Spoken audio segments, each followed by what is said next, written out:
So hey everyone, myself C Hariom Viradiya. And दोस्तों, जिस book को मैं बहुत ज़्यादा टाइम से बना रहा था, आज वो बुक फाइनली कंप्लीट हो चुका है। ये book CA final November 26 and onward से जिन भी बच्चों का एग्जाम है उनके लिए ये बुक रेलेवेंट रहेगा। ठीक है सर, बुक में स्पेशल पॉइंट क्या है ये बता दो। स्पेशल पॉइंट ये है बेटा कि आपके जितने भी प्रैक्टिकल सेट ऑफ क्वेश्चंस है उनको सॉल्व करने के लिए जो आपको प्रैक्टिकल कॉन्सेप्ट का नॉलेज होना चाहिए वो इसी सिंगल बुक में आपको कवर करके मिल जाएगा। ठीक है, जो थियोरेटिकल कॉन्सेप्ट है, प्योरली थियोरेटिकल कॉन्सेप्ट जो है उसको हम अलग तरीके से हैंडल करेंगे। इसीलिए बिकॉज उसका 100 मार्क्स में वेटेज जो है वो काफ़ी कम है, 16 टू मैक्सिमम 20 मार्क्स जाता है। तो 80 मार्क्स को अगर हमको इफेक्टिवली हैंडल करना हो तो अगर वो एक ही बुक में मिल जाए तो वो बेस्ट ऑप्शन रहता है। ठीक है, एज अ स्टूडेंट मुझे ये नीड फील होती थी जब मैं सीए फाइनल का एग्जाम दे रहा था। तो लास्ट 1.5 डे में प्रैक्टिकल चीज़ें ज़्यादा हम लोग कवर करते हैं, थियोरी पे टाइम हम लोग कम अलॉट करते हैं, राइट। तो 1.5 डे में फटाफट से रिवीजन ज़्यादा कर पाएंगे तभी जाके हम लोग थियोरी पे आ जाएंगे। तो 1.5 डे में हम लोग फटाफट रिवीजन कर सके, उसी चीज़ को ध्यान में रखते हुए ये बुक को मैंने बनाया है। ठीक है, कवरेज का अगर मैं बात करूं तो इंस्टीट्यूट के स्टडी मटेरियल के रिलेटेड जितने भी क्वेश्चन है सारे इसमें इंक्लूडेड है। जैन 26 तक आरटीपी एमटीपी पास पेपर जो भी इंस्टीट्यूट ने रिलीज किया है उसके क्वेश्चन भी यहाँ पे मैंने डाले हुए। ठीक है, अगर मैं मई 26 का बात करूँ तो उसका एमटीपी आरटीपी तो रिलीज हो चुका है, बट अभी भी सजेस्टेड आंसर आना बाकी है।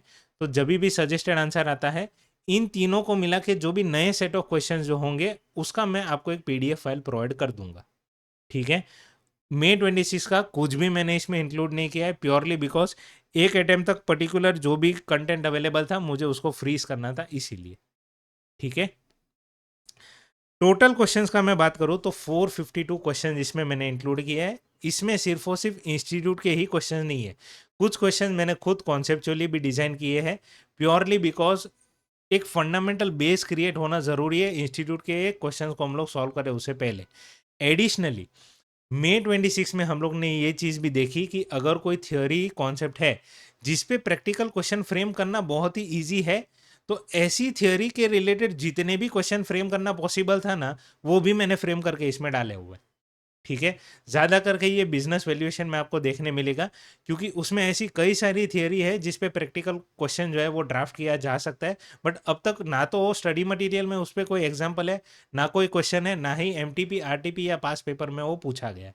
ठीक है, बट मैंने मेरी बुक में उसका एक क्वेश्चन फॉर एग्जाम्पल पर्पस ताकि कॉन्सेप्ट समझ में आ जाए वो मैंने यहाँ पे डाला हुआ है। ठीक है, फिर अब मैं डायरेक्टली मेन कंटेंट पे आता हूँ कि जो कॉन्सेप्ट्स मैंने डेवलप किए हैं, ठीक है, जो कॉन्सेप्ट्स मैंने डेवलप करके इसमें डाले हुए हैं वो किस तरीके से है। मैं एक डिफिकल्ट चैप्टर जो स्टूडेंट को जनरली पोर्टफोलियो मैनेजमेंट डिफिकल्ट लगता है तो उसका एक एग्जांपल लेके आपको समझाता हूँ। हर एक चैप्टर के आगे आपको एक इंडेक्स मिल जाएगा। ये इंडेक्स में जितने भी क्वेश्चंस है, ठीक है, वो कौन से कॉन्सेप्ट को बिलोंग करते हैं वो मैंने यहाँ पे डिस्क्राइब किया हुआ है। हर कॉन्सेप्ट का एक क्लस्टर होगा। ठीक है, वो क्लस्टर के अंदर जितने भी सेट ऑफ क्वेश्चंस है वो इजी टू डिफिकल्टी के सीक्वेंस में मैंने अरेंज किए है, कोई रैंडम सीक्वेंसिंग नहीं किया हुआ है।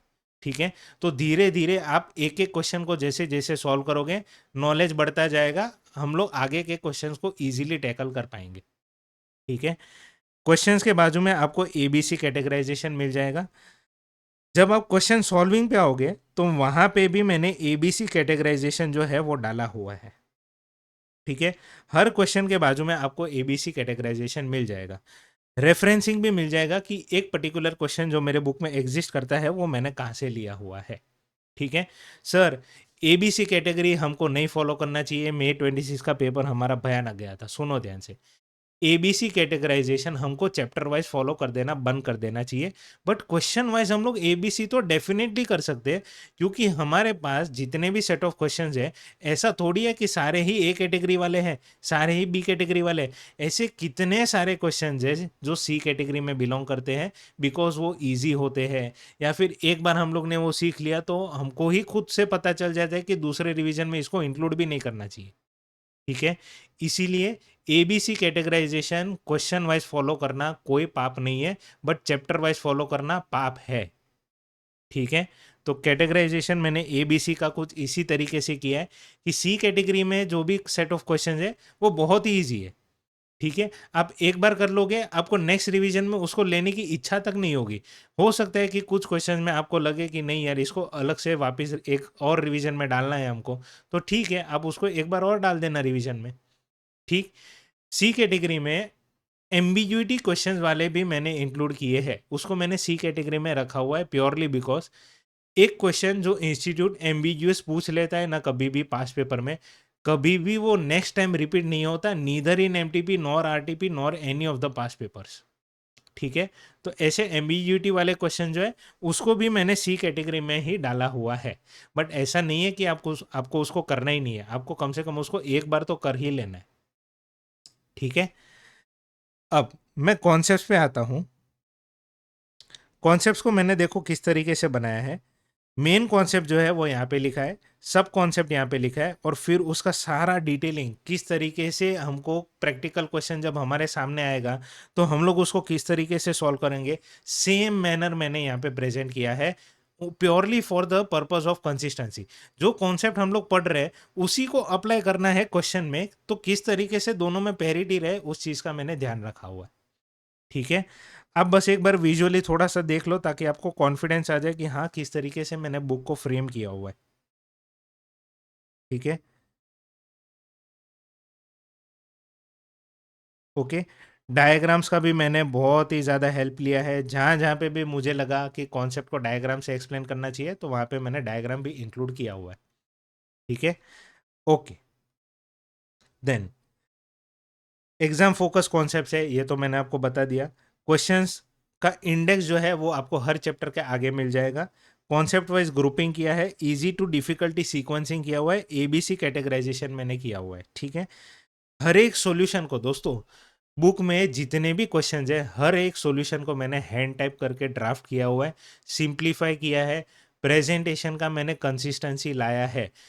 ऐसा आपने देखा होगा कि इंस्टीट्यूट के कुछ सेट ऑफ क्वेश्चंस जो होते हैं, मान लो 5 सेट ऑफ क्वेश्चन जो है, जिसमें से 3 के लिए एक अलग प्रेजेंटेशन फॉलो किया है, 2 के लिए एक अलग प्रेजेंटेशन फॉलो किया है, राइट। तो मैंने एक कंसिस्टेंसी इंट्रोड्यूस किया है, दोनों में से जो भी सिंपल प्रेजेंटेशन हमको लगता है अकॉर्डिंगली मैंने पांचों क्वेश्चन में वो एक सिंगल प्रेजेंटेशन को यूज़ किया हुआ है, ठीक है।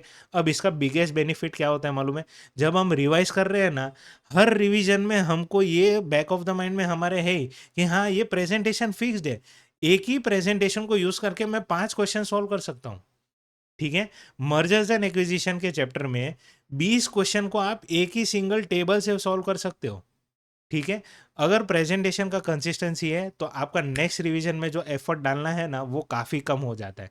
लास्ट 1.5 डे तक तो आपके पास नैरोड हो चुका होगा, आपको जो कंटेंट पढ़ के जाना है एग्जाम के लिए वो इतना नैरो डाउन हो चुका होगा कि आपके लिए 1.5 डे में इजीली वो फिजिबल रहेगा कि हाँ हम लोग कॉन्फिडेंट रहेंगे कि इसको हम लोग कर पाएंगे, ठीक है। डुप्लीकेशन ऑफ क्वेश्चन जो है उसको मैंने कंप्लीटली अवॉइड किया हुआ है। कैसे अवॉइड किया है ये सुन लो एक बार। मान लो इंस्टीट्यूट के बुक में स्टडी मटेरियल में एक क्वेश्चन है जिसमें ए और बी सब क्वेश्चन है, ठीक है। जब वो किसी पास पेपर में पूछा गया तो ए और बी सेम टू सेम आया, एडिशनली सी भी उन लोग ने एक नया सेट ऑफ क्वेश्चन जो है वो डाल दिया, ठीक है। आपको समझ में आ गया होगा कि ये क्वेश्चन हमको करने का ज़रूरत नहीं है, इसीलिए मैंने ये क्वेश्चन को बुक में इंक्लूड किया हुआ है, इसका सिर्फ रेफरेंस मैंने दे दिया है, ठीक है। जहां पे भी क्वेश्चन होगा उसके सामने आपको 2 रेफरेंस मिलेंगे, एक पास पेपर का और एक स्टडी मटेरियल का, ताकि आपको तुरंत समझ में आ जाए कि ये क्वेश्चन स्टडी मटेरियल में तो था बट एग्जॉस्टिव जो कवर करता है वो है पास पेपर में, ठीक है। ग्राफिकल रिप्रेजेंटेशन मैंने कई सारी जगहों पे दोस्तों, मैं आपको एक एग्जांपल दे देता हूं, पेज नंबर 449 पे आता हूं। कई सारी जगहों पर जहाँ पे मुझे लगा कि ये क्वेश्चन जो है वो कॉम्प्लेक्स है, ठीक है। ये क्वेश्चन का सॉल्यूशन का फ्लो समझने से पहले अगर हम लोग डायग्राम से समझने का ट्राई करें तो ये क्वेश्चन को इजीली हम लोग अटेम्प्ट कर पाएंगे। तो मैंने हर जगह पे जहाँ जहाँ पे भी पॉसिबल है मैंने डायग्राम को जो है वो बना के दिया हुआ है, ठीक है। अक्रॉस द बुक जितने भी कॉन्सेप्ट जितने भी कॉम्प्लेक्स क्वेश्चन जो है वहाँ पे मैंने ये डायग्राम डाला हुआ है, ठीक है। ओके, एडिशनली कुछ मैं बता दूं आपको, एम्बिग्यूइटीज के रिलेटेड मैं बात कर लूं तो पेज नंबर 445, एक सेकेंड, कई सारे ऐसे क्वेश्चन है दोस्तों जिसमें एम्बिग्यूइटीज होती है, ठीक है। ऐसा होता है कि जब जब आप ये सब्जेक्ट को रिवाइज कर रहे हो, आपका नॉलेज जो है वो बढ़ते चले जाता है, राइट। तो आपको एक क्वेश्चन को जब दूसरी बार रिवाइज कर रहे हो तो ऐसा लग सकता है कि नहीं यार, इसमें तो कुछ अलग होना चाहिए था, इंस्टीट्यूट ने ऐसा क्यों किया है। तो इंस्टीट्यूट बेटा कभी कभी एम्बिगियस सॉल्यूशन हमको दे देता है। ऐसा ना हो कि वो सॉल्यूशन के पीछे हम अटके पड़े रह जाए, इसीलिए जो भी एम्बिग्यूइटी होती है वो एम्बिग्यूइटी को सॉल्व करके भी मैंने क्वेश्चन में इसी बुक में मैंने डाल दी है, ठीक है। ताकि हम लोग को ऐसा ना लगे कि ये यार ये ऐसा क्यों किया। ऐसा इसीलिए है क्योंकि इंस्टीट्यूट ने खुद एम्बिग्यूइटी रखा हुआ है, अब उस पर अटके ना रहो, आगे बढ़ जाओ, ठीक है। तो ये सारी चीज़ों को मैंने ये बुक में हैंडल किया हुआ है। ये बुक बेस्ट वेपन हो सकता है स्टूडेंट के लिए for the purpose of exam, right from the start of their preparation till last 1.5 day, ठीक है। मैंने मेरा ड्यूटी कंप्लीटली फुलफिल किया है आपके लिए चीज़ों को सिंप्लीफाई करने का। आप प्लीज़, ठीक है, मेहनत करो। बुक को अगर आप यूज़ कर रहे हो तो मैं इसके लिए एक प्रॉपर डिटेल वीडियो भी लाऊंगा कि आपको किस तरीके से ये बुक को, इसका वॉक थ्रू कैसे होना चाहिए, कैसे ये बुक में आपको नैरो करना चाहिए कंटेंट, लास्ट 1.5 डे के लिए कैसे प्रिपेयर करना चाहिए ये सब्जेक्ट को, सारी चीज़ों के ऊपर मैं एक डिटेल वीडियो आपको ला के दे दूंगा, ठीक है।